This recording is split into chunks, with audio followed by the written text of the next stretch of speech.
it's mostly help out some friends. I have some friends on Facebook and a couple on like Twitter and a few followers on YouTube that are interested in getting their CDL A. And so I decided to do a little video on what to expect. I recently got mine. I actually got mine last Wednesday. Um, they were asking questions around people that have had theirs for years. And the reason that I'm doing this is because something that you have to realize is in 2023, Joe Biden introduced a lot of regulations and rules that are a lot more stricter than, say, your buddy might have had back when he got his, right? Like, for example, what I had to go through is different than what my dad had to go through. My dad is a Class B carrier and has had his for years. So I realize that the rules and regulations are a lot different now. Well, not that different, but it's definitely more stricter. The barrier for entry is higher than it used to be. Um, and so keep in mind too that I'm certainly no expert. I don't run a school or nothing like that. I was a student. And so my experience is probably going to be different from your experience. I will try to keep it brief, but I'm going to try to tell you what you should expect in 2023 if you are interested in your CDLA. Um, Realize now, why would you get a CDLA over a B? Well, even though a CDLA requires more time and study, the CDLA is more universal. Even though I don't really plan on driving an 18 wheeler myself, it covers a lot of bases, gives me a lot more options. I'm looking at some job offers really for local delivery and stuff like that that pays pretty good myself right now. That's what I'm looking at. But CDLA covers a lot of things. Realize that I can't drive a school bus yet. I need an endorsement for passenger, which I do plan on getting one day because I want kind of like a lot of these older fellas around here that get their endorsements later in life. That way they can round out their retirement. Have a little part-time job going on until they retire. Uh, Anyways, I'm starting to ramble now.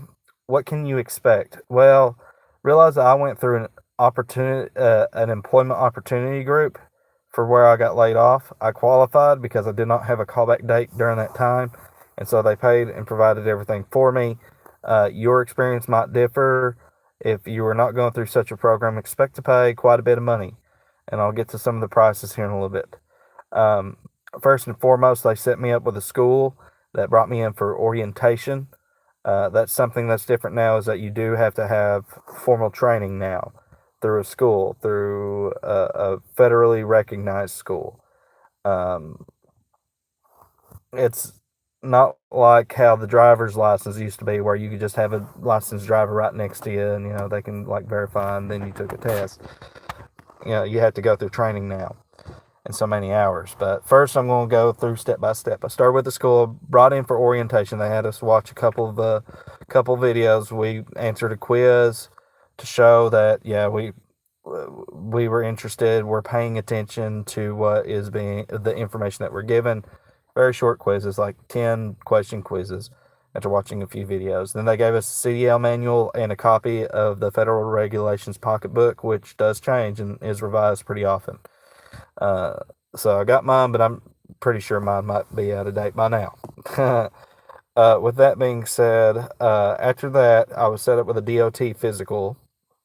And number one, if you're somebody, I had a friend ask me how often do they drug test. I can tell you something right quick. If you are somebody that has to ask that question, do not go into this because you will be subject not only to a lot of random drug tests, but the penalties are higher.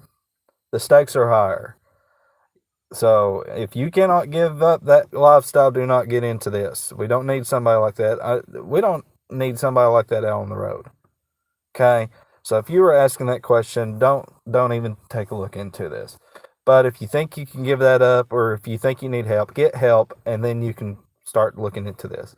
Because even something like blood pressure medication can be enough to knock you out. Definitely keep your prescriptions up to date. Keep up on them, and always ask your doctor. And because I understand certain medications do certain things to people, and they're totally legal and legit and whatnot. Just be prepared that you are under scrutiny. So I took my DOT physical, and then after that, I was set up with an appointment for my CDL permit. You have to have a CDL permit before you can attend school. Uh, The CDL manual I was given only pertained to the sections that I was going to take for my Class A, which was general knowledge, air brakes, and combination vehicles. Um, you have to pass with at least 90%. The general knowledge test that I took is 40 out of 50 questions. You have to have 40 correct. Then it was air brakes, which was 20 out of 25, and combination vehicles, which was 16 out of 20. If that's not correct, then the only thing that was incorrect was I've swapped combination vehicles with air brakes. I can't quite remember, but it's been a while. You have to have 80%. You have to get 80% correct. My advice to anybody taking that test is don't guess. You're allowed to skip questions. Only answer what you absolutely know. And if you come back to the questions that you're not sure, then you can make your guesses as best you can. But hopefully you have enough questions answered to where you've passed automatically. Try to reduce that margin of error. Up next was getting prepared for school. I had maybe a week to myself before I had to get prepared for school. And the school itself cost $5,000. The Employment Opportunity Group that was sponsoring me paid for that. So if you're paying out of pocket, you're going to be taking a pretty big hit. With that being said, I started school on the 20th. I finished up on the last day of actual class. Class was the 2nd. I technically didn't graduate until I passed my CDL road test on the 5th. So my school. Now I realize that this one's more subject. There are plenty of schools that do 4 to 5 weeks, and the hours are different, the days are different, this, that, and everything else. My school was 2 weeks, 6 days a week, 12 hours a day. So that's what I had to go through. And I went through the mandatory 168 hours of formal training. So 168 hours of classroom and road test, road driving. You will be driving. You will be practicing backing maneuvers. You will be doing all this, that, and everything else. I strongly recommend the manual transmission. There are schools that offer automatic, but realize that is not an endorsement. That is a restriction. And so a future employer can take a look at that, because some employers don't have automatics. They have manuals, and therefore you'll be passed over unless you go retake your test in the manual transmission. I took my test in a 10-speed stick shift. So you have to learn double clutching, which the concept itself is fairly simple. It just takes practice. Get your RPMs up, clutch neutral, clutch upshift. And when you're trying to, downshift, you're going to get your RPMs down, clutch neutral, rev up to a particular RPM, clutch downshift. So takes practice. I sucked at it really bad at first, but I got the hang of it. I'm basically telling you stuff that if I can do it, you can do it. Okay. It was 2 weeks of that. Did a lot of driving, a lot more driving than classroom. Classroom was only like maybe 10% of what we actually did.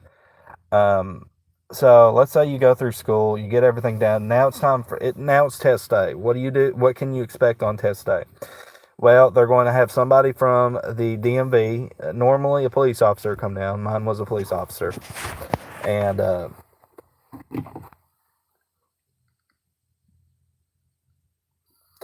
the police officer was very chill guy. Your mileage may vary. I can't guarantee who you're going to have. The first part of the test is pre-trip. Pre-trip is, here's the deal. You have an excuse to fail driving. You have an excuse to fail backing and parking. You don't have an excuse to fail pre-trip. Pre-trip is 110% you. Now, the school gave us a sheet that was a checklist, and we went through it for 2 weeks, 6 days a week, every day. And then you better believe we were studying that when we went home, and I memorized it. So the way that they'll do pre-trip, and here's the deal, get every bit of your pre-trip memorized, because you don't know what part of the truck you're going to have. So they will start you out inside the truck. You'll do an inside truck pre-trip, in which you read all your stuff on the dash and check out your mirrors and windshield and emergency equipment, safety belt, that kind of stuff. And then they'll have you do an inside cab brake test, which uh, involves, building up air pressure and then like uh, engaging and disengaging the brakes for the trailer and the parking brake, and checking the service brake, and then you'll do like air pressure test, a low air warning signal check, and finally the spring brake test.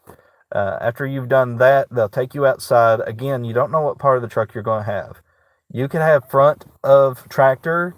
You could have fuel area / rear of tractor, or you could have the trailer.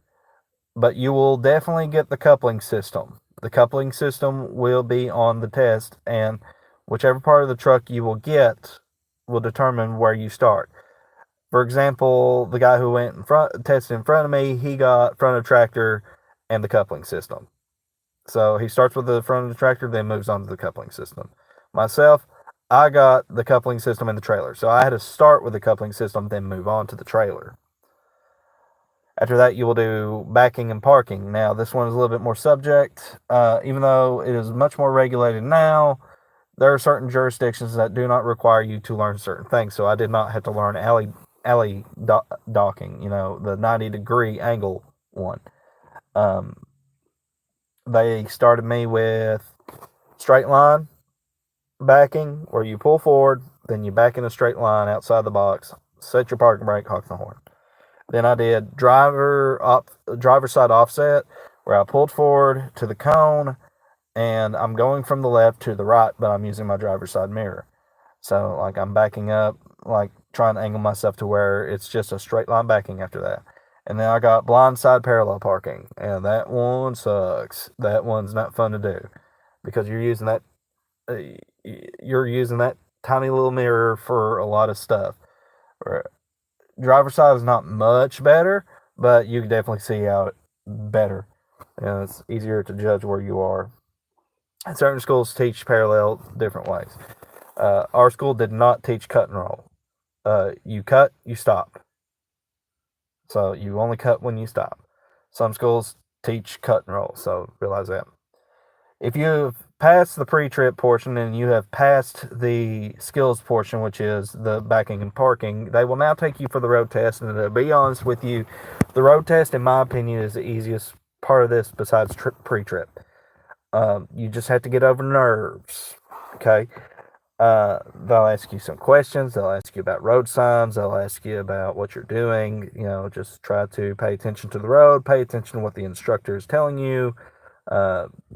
They will have you do an emergency stop to have you explain what you do in an emergency stop. Mine had me simulate a railroad crossing, so I had to explain what I did at a railroad. Here's the thing, definitely make sure you use your mirrors when you're changing lanes and when you're making turns, because, if you're not, at this point, you should be familiar with trailer off tracking. And what it is your trailer wheels are going to try to take a shortcut to go where your nose is pointed. So you need to stretch that sucker out. Make wide turns. You are pulling a trailer. Roads are not designed with tractor trailers in mind. You will notice that they are heavily biased towards cars. But you are not a car, and you cannot do the maneuvers a car does. This was my stumbling block starting out, but I got better at it. You realize that you're longer than a car, you're bigger than a car. You have to do things that cars are not required to do, and cars do things that you can't possibly do. Just get over the nerves. I promise. The road test is honestly, in my opinion, the easiest part. Just be mindful what you're doing, and please don't hit a curb. You can go over a line on the side of the road, but if you hit a curb, it's an auto fail. With that in mind, is there anything I forgot? Oh, yeah. Okay, so here's how mine worked. After I passed, we went back to the school. They sent me to the DMV. I got my license, and then I came back and I got my certificate. Now, my school reimburses you for what you pay for on your permit and your license. The permit was honestly the more expensive part. The permit, by the time everything was paid for, was like close to $80. Uh, the CDL itself was like 30. Now, in the state of Kentucky, don't know about anywhere else. State of Kentucky, your license will be attached to your actual driver's license. So I'll have a Class A and a Class D. My normal driver's license with my CDL. I will renew my CDL the same time I renew my driver's license, which I renewed last year in 2022. I'll renew it again in 2026, but after that, I won't have to renew it again until 2034. So 8 years. And that kind of blows my mind a little bit because I'll be 37 whenever I renew my license next time, and then I won't have to do it again until I'm 45. But that's me. But yeah, just kind of orient yourself a little bit. I promise you, if I can do it, you can do it. As always, guys, take care. God bless, and I'll see you on the other side. Hope this was informative and helpful to some of y'all.